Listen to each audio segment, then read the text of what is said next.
Greetings and good health. I am Dr. Jarek Asarko, a pediatric and family wellness chiropractor. This is your Lifeline to Vitality, where we discuss ways to cultivate family wellness.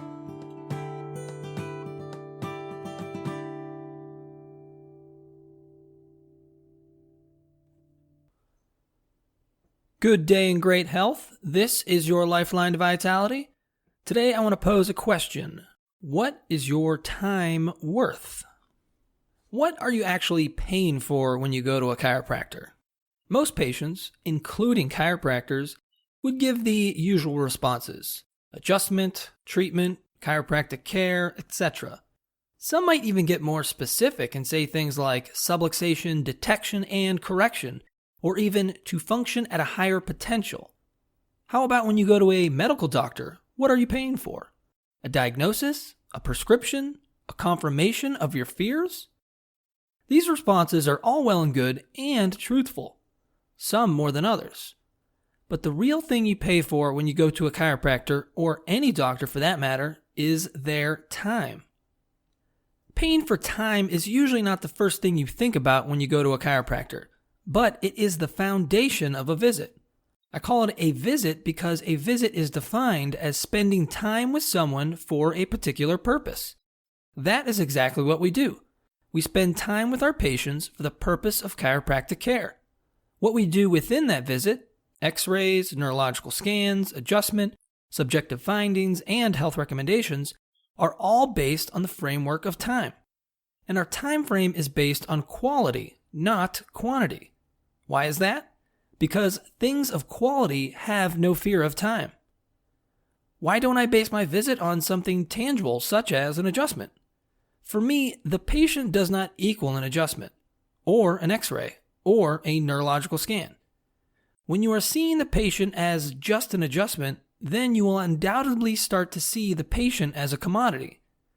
This is because as a society, we put a price to a product. The product, in this example, is an adjustment. If an adjustment is equal to a product and a product has a price, we start to put a price to the patient.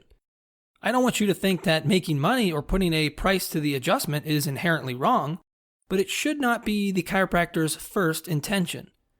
A patient can equal a dollar sign, but a dollar sign shouldn't equal a patient. The time-honored American phrase, "time is money," has only fueled this distortion. An adjustment doesn't take that much time. It only takes a few seconds to give an adjustment. If you bill per adjustment, potentially you could give a lot of adjustments in a day. Let's say an adjustment on average takes 5 seconds. There are 60 seconds in a minute, so you could potentially adjust 12 patients in a minute. There are 60 minutes in an hour, so you could potentially adjust 720 patients in an hour. The average workday is 8.5 hours. Taking a half hour for lunch, you could potentially adjust 5,760 patients in a day. I know these numbers sound hyperbolic, but believe me, I am not the first chiropractor to make this calculation. In this example, do you think the 5,000th patient would get the same quality adjustment as the 100th patient? What if you are a medical doctor writing prescriptions? Putting a pen to a tiny yellow little pad doesn't take that much time either. The American population is over 320 million, and 55% of that population is on a prescription drug. With 177 million people paying for prescriptions every day, is it any surprise that medicine is a multi-billion-dollar industry? What do you think is driving this industry? Quality time or product quantity? Frequently, new patients of mine are ashamed by the time they feel I waste on them during their initial exam. They are constantly apologizing for taking up so much of my time.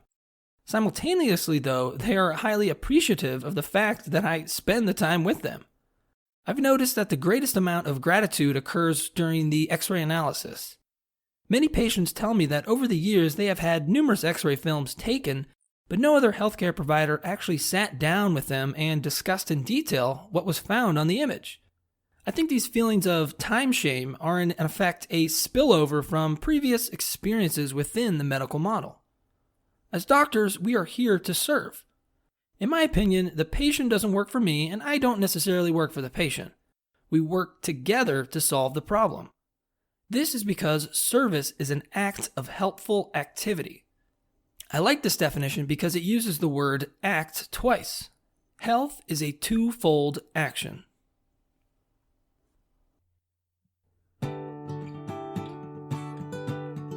Thank you for listening.